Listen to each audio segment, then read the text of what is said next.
Welcome to another episode of our Founders Podcast. I'm your host, Ash, and this is a show where I interview proven founders and industry experts who share their stories, strategies, and insights to help you build, launch, and grow your business.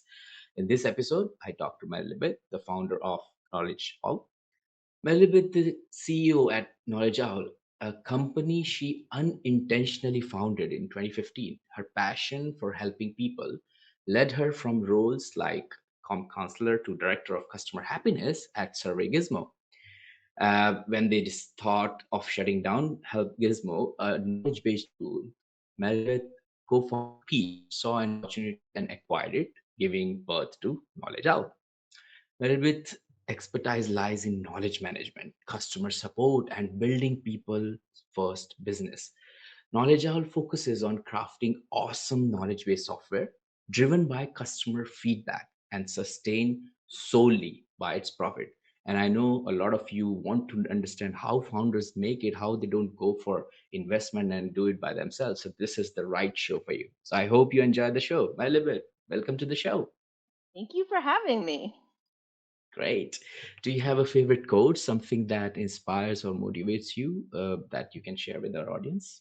I do. I have a notebook that I use, and every month I get to put down a phrase to live by. So I don't have a favorite, but I can share with you my quote for February, which is if you don't create space, you won't be able to grow.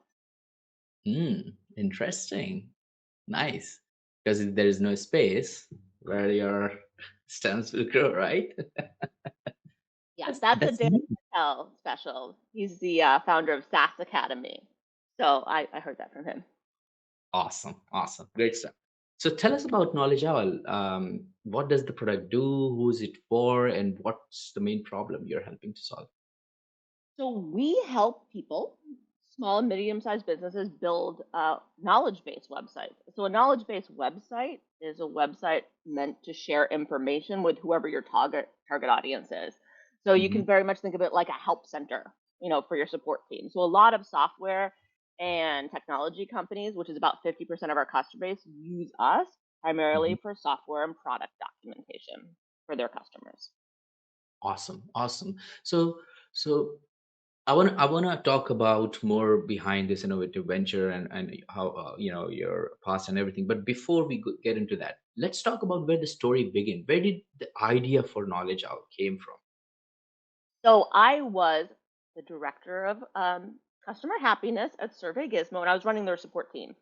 Hmm. And back in 2011, we came up with this idea that we were going to create other products. So we were Survey Gizmo, and we were going to create other gizmos. Like there was Email Gizmo for a while, there was Learn Gizmo, and then there was Help Gizmo. And I was part of the team working on Help Gizmo, which was going to be a help desk tool, like Mm. a Zendesk, like a Help Scout, and we sort of built like a little prototype of the whole thing. And that project never got off the ground. But my team at Survey Gizmo, the support team, they basically resurrected Help Gizmo and brought it back to life and started using it for our internal team documentation, Hmm. which then led to our documentation person who was using Zendesk at the time to saying, I want to use this for our customer facing documentation. And then suddenly the light bulb went off for the CEO at the time, and they're like, we should try this again. We should try to bring this to market. Mm.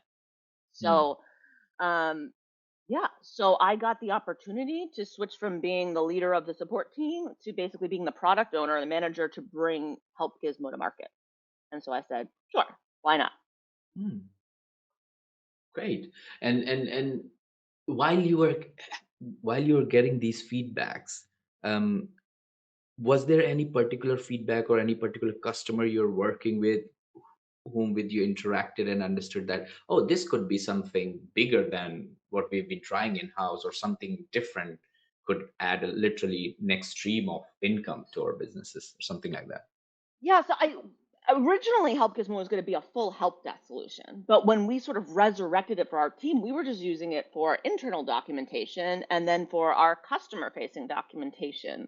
So I went out there, it's 2013. I went out there and started researching, and I couldn't find a lot of other very like niche knowledge based tools. So I was like, Hmm. there's a lot of help desk tools, but there's not a lot of just the knowledge based tool. Hmm. So our original idea is what if we just niche down and just do the knowledge based part and just do that really, really well? Mm. because, there's not a ton of tools that do this. And eventually, a lot of, support teams, people using Zendesk, people using Freshdesk, they might outgrow the built-in knowledge base tool there. And there's not a Mhm. ton of options, or there wasn't back in Yeah, 2013, yeah. which we used to be on the first page of Google. So it wasn't very crowded back in 2013 and Nice. 2014. But we Yeah. decided to sort of like niche down and just do the knowledge base part, Uh-huh. which I don't know. I've heard this quote in a lot of SaaS circles, but the riches are in the niches, like, niche down. And like, I don't think we're very like niche down anymore. I think our software is very horizontal, which might be like a struggle. But I really think for a lot of things, like the more specific you can get with who your audience is and who your target customers are and what problem you solve, the more Mhm, successful you're going to be. But yeah, mhm, in terms of customers, my first customer was really our person that was doing documentation at mm, Survey Gizmo. Her name's Bree Hilmer. She's at Splunk now. She's, I think, mhm, a senior tech writer there. Um, but she basically told us what she wanted and we built it. And like we were mhm, like in the same building and we were just building the product for her and our customers there. So like we had really quick feedback loop mm, in the beginning.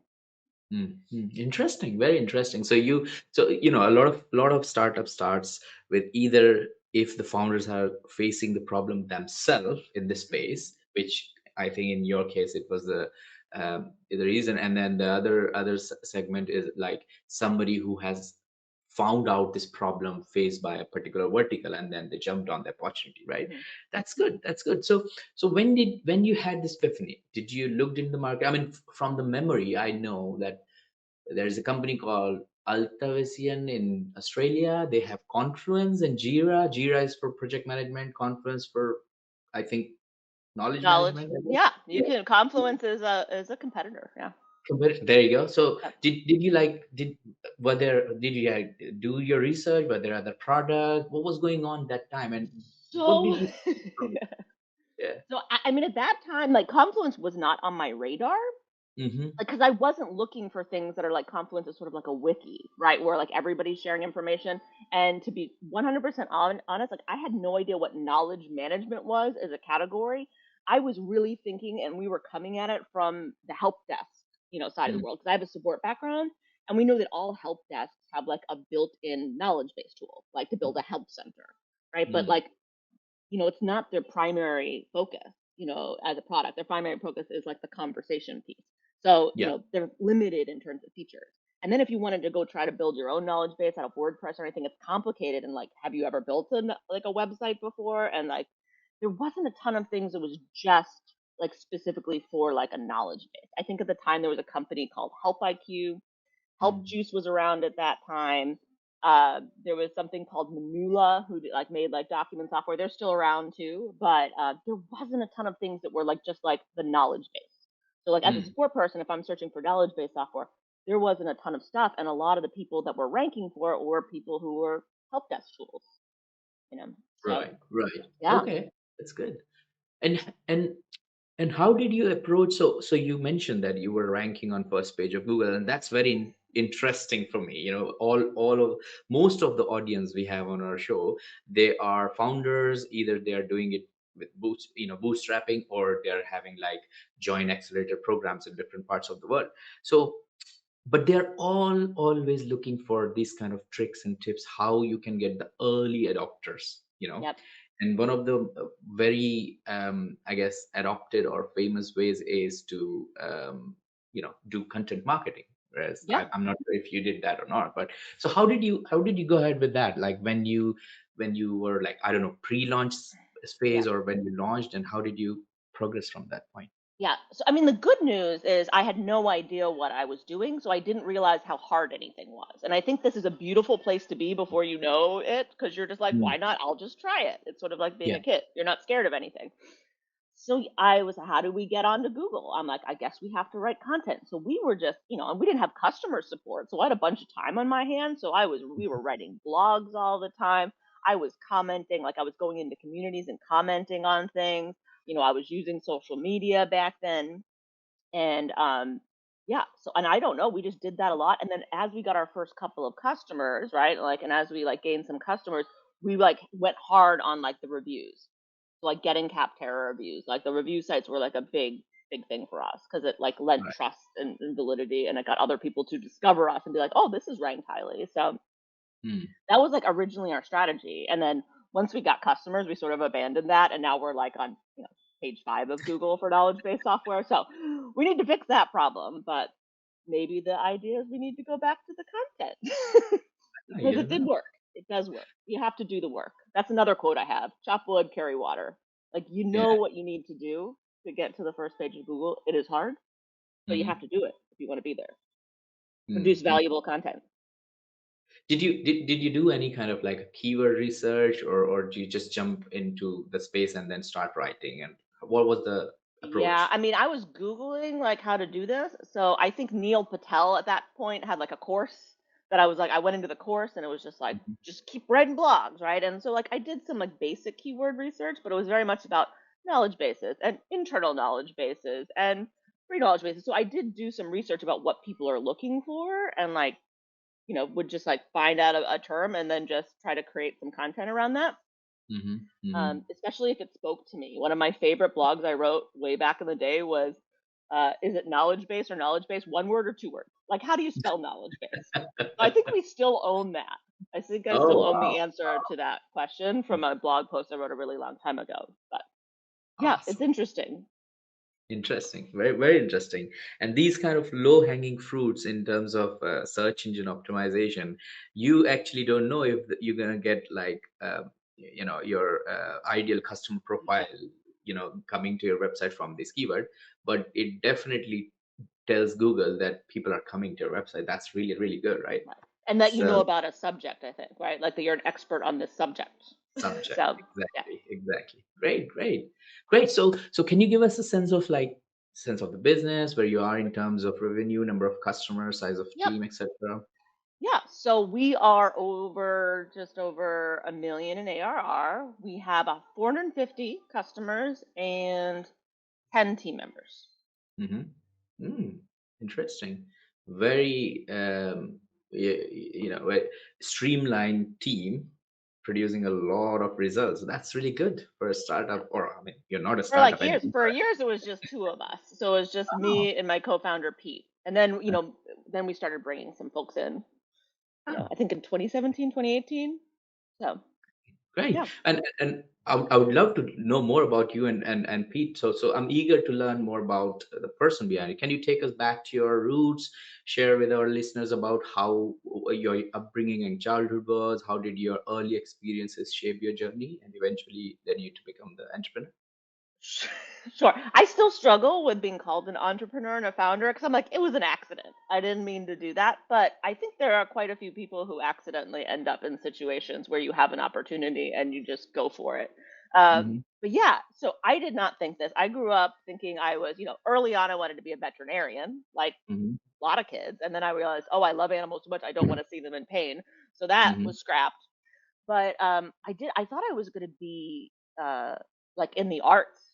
Like I did Hmm. musical theater and dance and all this stuff growing up. And I went to college for 1 year and I was like, don't want to do that. So I had no idea what I was going to do with my life. I just wanted to gather a whole bunch of different experiences. And I did. So Hmm. I think some of the, you said before, I like helping people. I do. My favorite job I ever had was a camp counselor. Super Hmm. fun. I loved helping people. I was a ropes course instructor, so I helped people overcome fears and solve challenges, and I really enjoyed it.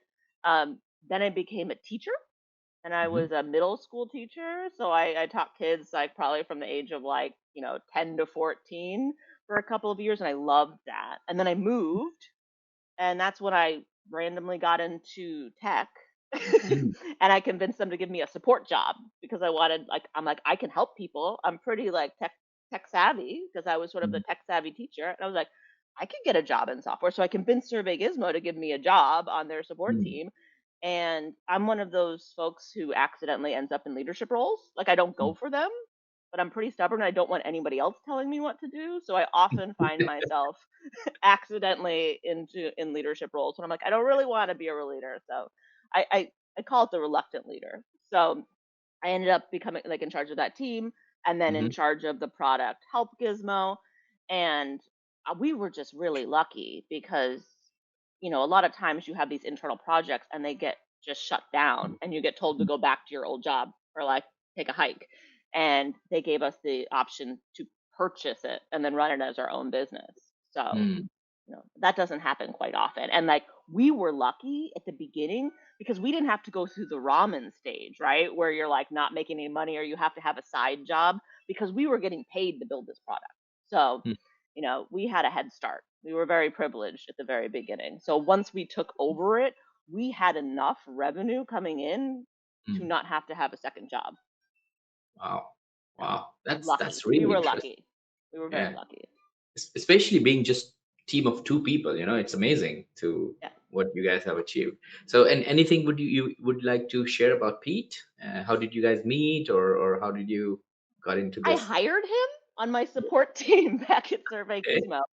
I hired he was doing tech support and Hmm. he wanted to do development. So, we had a program. It's still like one of the things I'm most proud of is we had a developer and training program for my support team in which we Hmm. would teach our support team how to do development.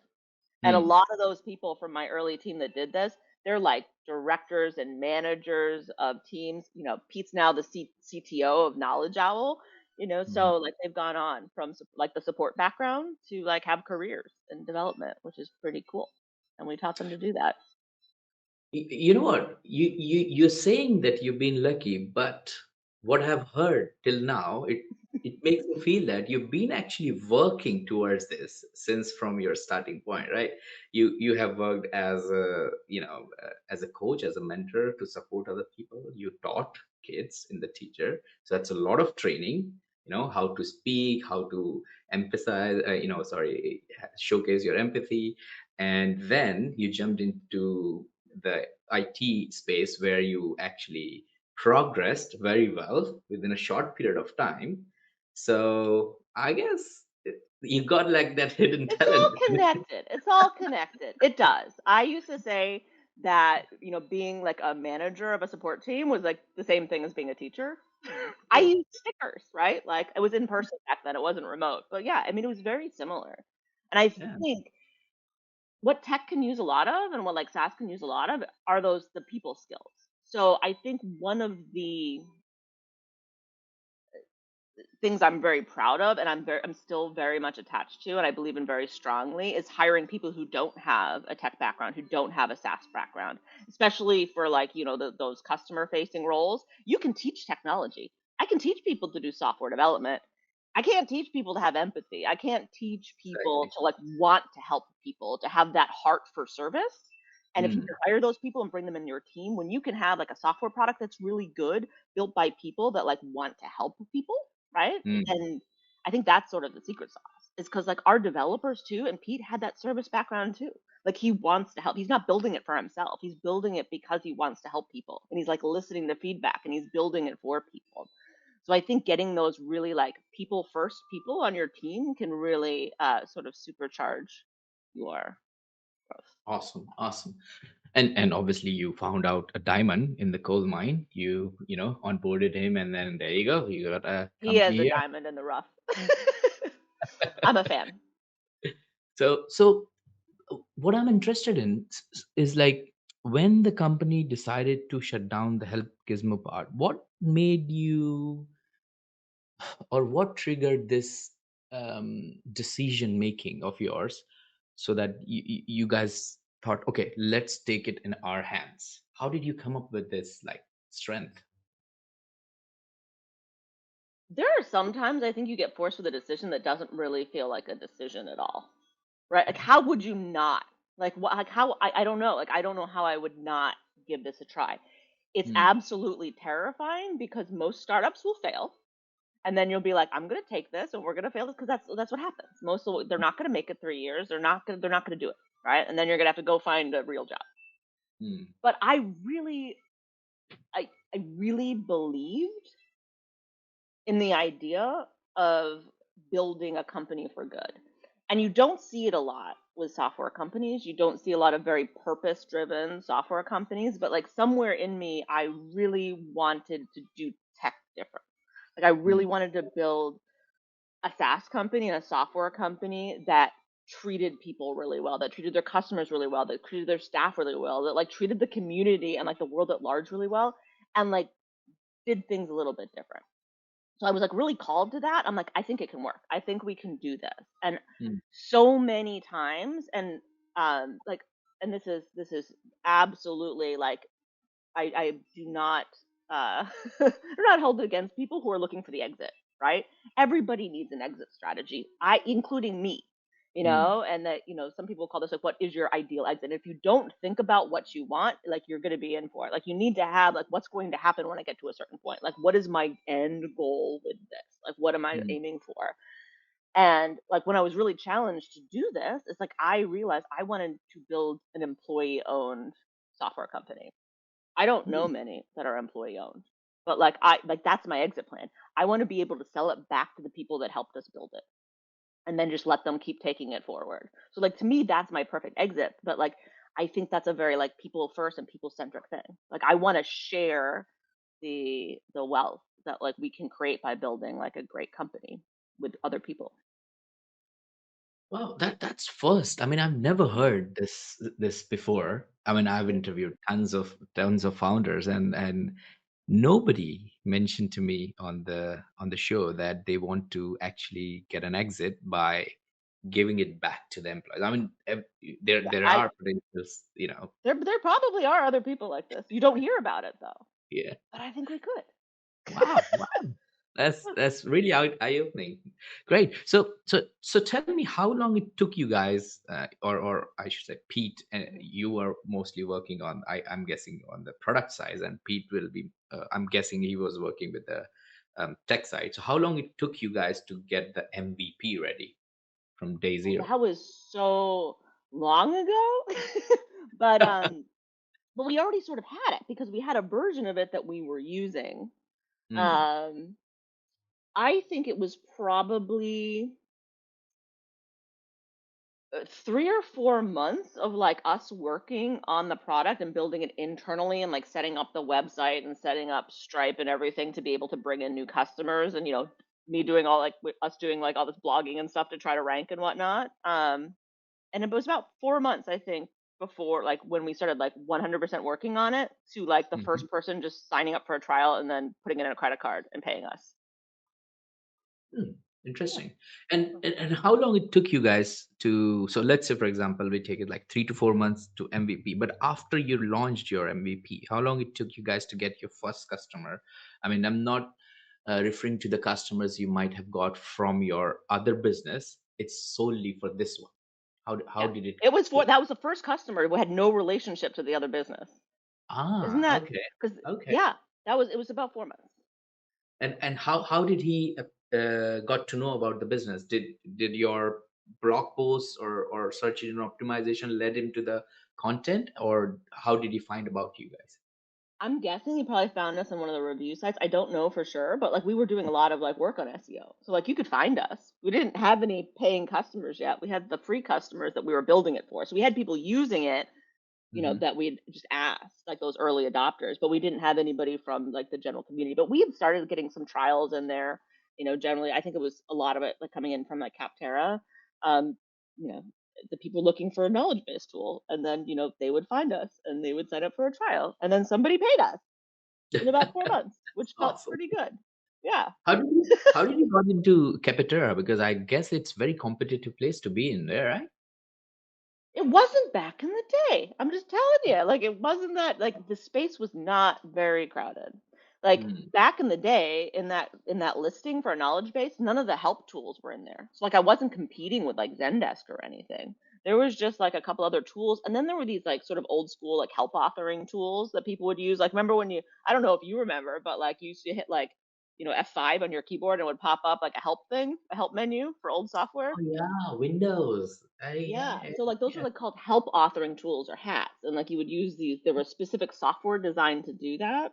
And like, those were in the knowledge base or knowledge management section of things. But they were old tools.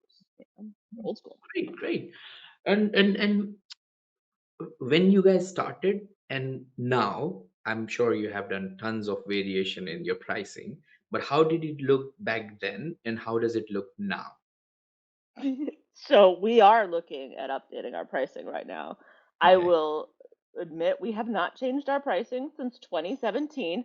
For every other founder, don't do this. You need to have a Okay. system. You should be like evaluating pricing every 6 months or every year.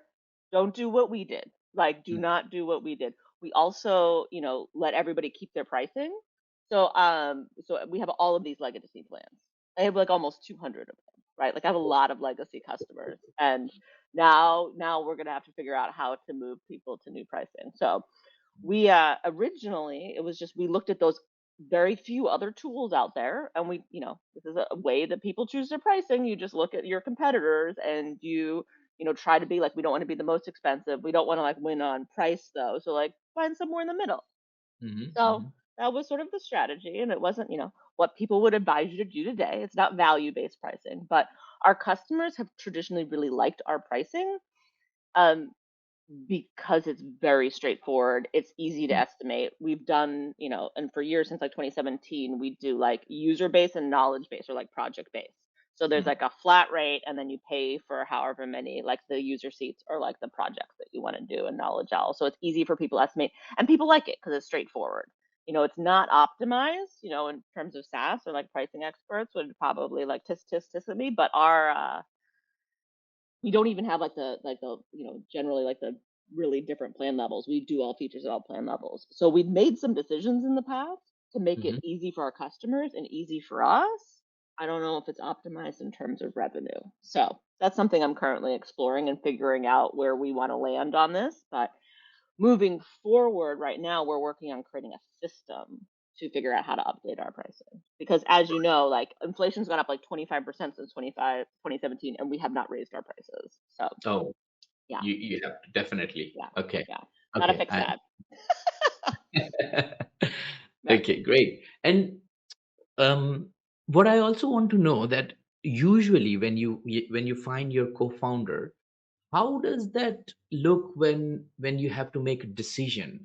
Who was the person who had veto power among you both, like something like if you're Yeah. making a decision across a feature or a product, is it Pete or is it you, or it depends upon what kind of feature it is, and how did you manage that kind of decision making fatigue in founder's life you know Yeah. So when we first had to set up, and we decided we're just gonna go in 50-50, which is like the foundation of like, you know, like wanting to share the thing. It's like, let's come in, let's just split it evenly. Like we're both working on it. Like we'll just do 50-50. Let's be Mhm. very fair.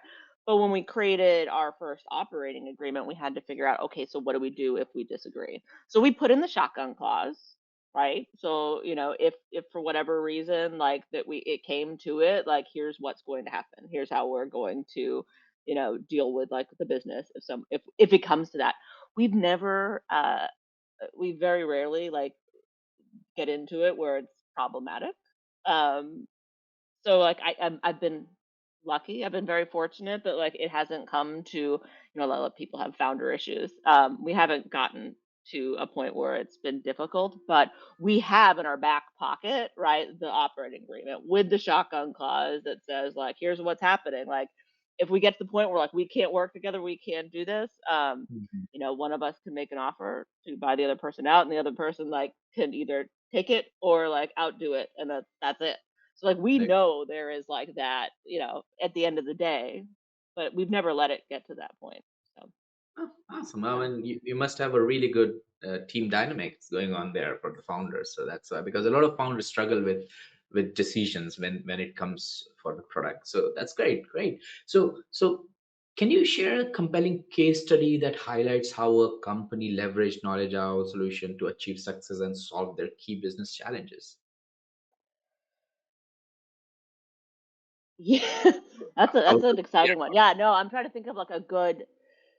So we did some jobs to be done research with the gals over at Forget the Funnel in the past couple of years, and that's been really eye opening to like really understand what drives people and what is happening to people before they sign up for Knowledge Owl. And like this sort of blows my mind, but a lot of people that come to us, they don't have a knowledge base, right? They might have a Word document that has like a bunch of FAQs or just a bunch of information in it, or they might Mm. be using Slack to just ask each other questions, or they might have like tool tips in their product or app, but there are a lot of software and tech companies out there that don't have a knowledge base at all. So Oh. eventually you get to the point where you're trying to bring in support folks and they're like, and there's no way for them to learn besides doing and asking questions. Or you get a bunch of customers coming in and they're flooding your support because they're asking like super basic questions because you don't have a knowledge base and there's no way for them to find something out without trial or error or contacting your support. Mm. So a lot of organizations who come to us are coming to us to set that up. And like, I mean, once you actually have a knowledge base and your customers can self-serve, right, the volume of like easy support questions are going to go down. It's not like having a knowledge base is going to mean you don't have support. You're just going to have harder, like more interesting support questions, like not like the level one type support, but it's going to reduce that. It's going to reduce your time to like onboard new staff members because they're going to be able to look at the knowledge base and like understand how a feature works or how your product works. So like across the business, there are like so many different, pieces that like having a knowledge base contributes to.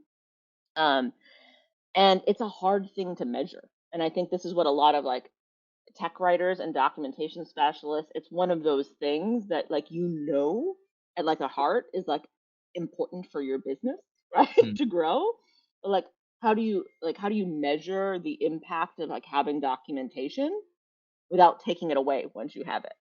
Like, Mm. so there's different ways. There's different people who estimate it. My friend, Katie Cronkite, she's the CEO over at GoodWords. They do documentation. Like they're an agency that does documentation for startup companies. She has a great documentation calculator to help figure out like how much money having documentation will save you. But yeah, it's hard to put a number on it, but what we do get is just amazing feedback from our customers. We have a channel called Warm Fuzzies in our Slack. So like when people tell us like all of the good things about our product and what it's done for them, we share it back. And one of the big things we hear about is, like giving customers a consistent experience, right? Giving the agents and the customers confidence in the tool, right? And like that idea of like building trust and building confidence both with the internal team and with the external team. I think that is sort of the invaluable piece of having that documentation. Hmm, interesting. And who would you say that who's your ideal customer profile then, if somebody you want to? Still, it's fuzzy, but we know it's a lot of software and service-based businesses, small to Right. mid-size. We're not like going after enterprise or anything, but like small to mid-size service-based businesses. Most of them have been around a while too, right? They've been established. They've made it so far, and then they're like, we need a knowledge base, or we need to reorganize this because our information is a mess. It's everywhere, or our customers are like screaming to have some Mm. sort of help center so that they don't need to contact support. So we figured out what those jobs to be done are, but I'd say it's about 50% are those like software and technology companies who are looking to build a knowledge base for their customers and their product. Awesome, awesome. And I mean, in last 5, 10 years, in a decade, I have used multiple knowledge-based systems in-house for different, roles. Um, One of the biggest challenge of a knowledge-based system is when you search something, it doesn't show you what you're searching for. How do you tackle that problem? Search is like the big thing, right? Because a lot of times people want a knowledge base because the search isn't working. Like people might have a bunch of things in Google Drive, but like, yeah, try to find something in Google Drive, like have fun. Yeah. Um, or they've been using something like Notion and they put everything in there and they're like, we can't find it now. Like it's somewhere, we're not finding it. Mm. Um, Search is definitely one of those things. Or like you have a tool where like you can create an article, but then you have to like teach the search. Like you got to put keywords in, you got to like do all these things to make sure that when someone types this article shows up. So I've heard it all from the different from people coming in with like search woes, because that's a big reason people come to Knowledge Owl. And wait, many years ago, we updated our search to use Elasticsearch in the background. So like it's nothing fancy, but guess what we do? We index like everything about your articles. Like we index the titles, we index your content, we index your URLs. We just index everything. And Mm. we give our customers sort of control over the search weights. Most people don't, necessarily need to go there. But the idea is that, people can find what they need when they need it. Like the search just needs to work, right? It doesn't need to be fancy. We're looking into the AI stuff, but like it's not, it doesn't need to be fancy. People just need to be able to get to what they're looking for, right? Yeah, Fast yeah, the first definitely. time. Yeah. I mean that's why Google is so famous. Yeah. It doesn't don't need to be IA search. We just need to have I feel like Google's gotten worse. But like that might not be Google's fault. Might be the algorithm. But I mean, which is probably Google's fault. But yeah, yeah. Yeah. And how do you anticipate the future of your industry evolving? Like, do you think that you're gonna implement some AI features going forward, or what's the plan? It's a good question. So like it's been the hot topic over the last year. But here's the thing. With any AI tool, you need to train it. And what do you need to train an AI tool? You need a knowledge base. So like people that want to implement AI, great. How are you going to train it? If you have a well-structured knowledge base that has all your information in it, then you have the information to feed to it. You need like the knowledge base is sort of like the table stakes. Like otherwise you're training it from scratch and you're basically building a knowledge Yeah, base, to yeah. train your AI. So, we've been working with a few other companies, just exploring sort of partnerships and what that might look like. But there's a lot of angst around AI too, right? There's a lot of people like they don't want they're concerned about privacy. A lot of our customers, they do not want their documentation public. So like they do not want it being fed through like open AI. Yeah. So what does that look like? So I think AI is really going to change the game for a lot of things. I don't think it's going to replace anything or replace like the need for a knowledge base or the need for people to write content, but it is going to change the experience of both writing content and like searching for content and Mm, like figuring out how to do that in a way that is not intimidating and enables people to write better content faster and enables people to find the content faster. I think is going to be sort of the magic that we're going to see happen in the next few years. But it is absolutely wild to think of where we are right now, right? yeah. Like ChatGPT has just like changed everything. So Yeah. trying to Since figure out exactly what that looks like is tricky. Yeah, I mean, I've heard actually that there's a national or a state news channel who already is using AI avatars to read news to people. Can you imagine that? How plastic it is. But people don't know the difference, so it's working out for them. So there you go. Yeah, it depends on what people want. I think, as like being like a human company, like where like what we have really focused on and our big differentiator over years and the biggest thing people will say about our organization and our product is our service, right? They love our people and they love our service and that does require a human. We can have tech and AI enable those humans, but what people really value is the human thing. And I think as eh, just like with anything, with phone trees and with chatbots, people get frustrated because they're like, "Can I please just have a human?" You're always going to have like the need to get to the human. Oh, It's just definitely. going to be about like making that experience really good before it because you don't need a human for everything. And when you can use AI effectively to take care of those easier things, then you free up the humans to really give more time and attention to people that really need your help. Yeah, yeah, definitely, definitely. That's really great. I'm really enjoying this conversation, but we are tight with the time. So I would like to ask you, like, can you share a moment when you were faced with a tough decision that had an immense impact on your startup journey, and how did you navigate through it? Oh, that is an exciting one. Um, So I haven't told really anyone outside of like our inner circle here, but like we actually just went through something ourselves this month actually. Okay. Oh, So as it's part of my founder journey, I'm learning to, I used to do all of our taxes. I used to do all of our accounting. And we started hiring other people and they're like, you probably shouldn't be doing the books. Right? Like you probably don't need to do that. So like I hired people, right? I hired people, they took over the accounting, they took over everything. So I got out of the finance and I haven't really been in the finance side of the business. mm, Like I haven't been paying attention. I've just been focusing on other areas, right? Because I'm like, people are taking care of it. And I sort of don't do this, don't do what I do. I sort of did not pay as much attention as I should. And we had a moment this earlier this month where I sat down and I'm like, who has a budget? Like, where's a budget? Guess what? Nobody had a budget. So I went down and we sat down and like looked at it and we realized that our expenses was more than our monthly recurring revenue. And I was like, we can't do this. Like we're bootstrapped. Like we don't have like we Millions don't and have a millions huge of VCs. runway. Yeah. Like this is not what we're doing. So I had that moment where I had to cut expenses this month. And guess what our biggest expense is? Headcounts. People. Yeah. People. Yeah. And we're a people first company and I care so deeply about people. But I had to cut some major things and the only way to do this was to like reduce the people expense. And I sat there with spreadsheets and I went through all different models. Okay, what if we did this? What if we did that? What if we did this other thing? And this is my decision. It's not like what other people did, but with what I believe in and my values is like I want to figure out. I'm calling it Operation Right the Ship, but I wanted to figure out like how do we like correct this without cutting anyone, right? Yeah. Without cutting somebody completely. And we were able to figure it out.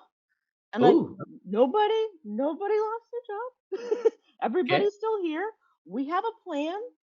People were willing to like reduce their hours or give discounts on discounts on their invoices and stuff. And so it was amazing that like people came in and were like, "How can I help?" Right. So, and Mm, I think that is part of it. It's like we've been very generous, and like that is part of it. And we built this very like tight team, and we were able to figure out a way to work through this without right. losing people, which is important to me because it is, I don't know if you've been following along on LinkedIn, but it seems like a massacre out there with all of the layoffs. And like, that is not like I never, never, never, never, never want to have to lay people off. And I Mm, think what we came close to like having to do it. And I'm so glad we are able to work through this without doing that. And I think the big lesson is there is like you need to pay attention to the numbers, right? Especially as a founder. Like don't just trust anybody. Don't just like absolve yourself from there. Like you need to look at the numbers, right? And yeah. make sure. Have And supervision. yeah, and then when you are hiring, like I know when you have money in the bank and when you have a surplus, it's really easy to be like, look at all this money. Let's just hire people. You know, but be very careful, right? Because that is like I just one of those experiences like as a human, right, to like be hired on, right, and like to be part of like something that you really care about and then to have them be like we can't pay you anymore. Oh, That's crushing to people, right? That is not the type of business that like we wanted to build. And like I'm very grateful that we were able to not have to lay anybody off, which would have kudos to that. sucked. I mean, this is brilliant because I was expecting that you have reduced the headcount by like I don't know 10% and 15%, and you got back. But kudos to that you figured out from numbers and help from people who are working together. I'm sure that you have a very tight team there. We do, and I'm sure we'll get through this. But Yeah. yes, but there's like a huge mistake is like you need to pay attention, right? You Yeah. need to pay attention, and it's really common. I think that's what happens with a lot of companies. They've overhired, right? And they didn't Hmm. have like the cash flow to support it. So like making sure that you have that emergent, especially if you're bootstrapped, right? Like making sure you have that emerging fund. Even if you switch to accrual accounting, make sure you're paying attention to cash flow, so that like when you have those months where you don't have a lot of like annual accounts, you don't have a lot of cash coming in, you can still pay all of your bills. Like you need to pay attention to that stuff, especially as you grow. And it's easy if you've never run into an issue as you're growing, it's easy to stop paying attention to it because you're like, we've always been fine. We've never run out of money, right? But it's one of those things. Great stuff. Well, amazing chat, Maribeth. I've learned so much from you today. Not just about you can actually run a company just being bootstrapped, but also it's the team, it's the people who are the most important assets of your company. It's not just about the technology and product, isn't it? Great. Right, so we are heading towards the end of the show. Yeah, so we should wrap up. We're gonna go into our lightning round. I've got 6 quick fire questions for you, so just answer them as quick as you can. You ready? Yes. Great. Okay. What's one of the best piece of business advice you have received? Get an executive assistant as soon as you can. Great. Saves you a lot of time, right? Okay, what book would you recommend to our audience and why? Buy Back Your Time by Dan Martell, who was the one that got me to get an executive assistant. So, Awesome. Dan Martel, I have attended his startup classes, so I understand how efficient he makes you when you're into founders chairs. Or that's great. yes. What's one attribute or characteristic in your mind of a successful founder? Optimism? Well, no, that might be actually like an unsuccessful founder. Discipline. Discipline. Yeah, totally agree.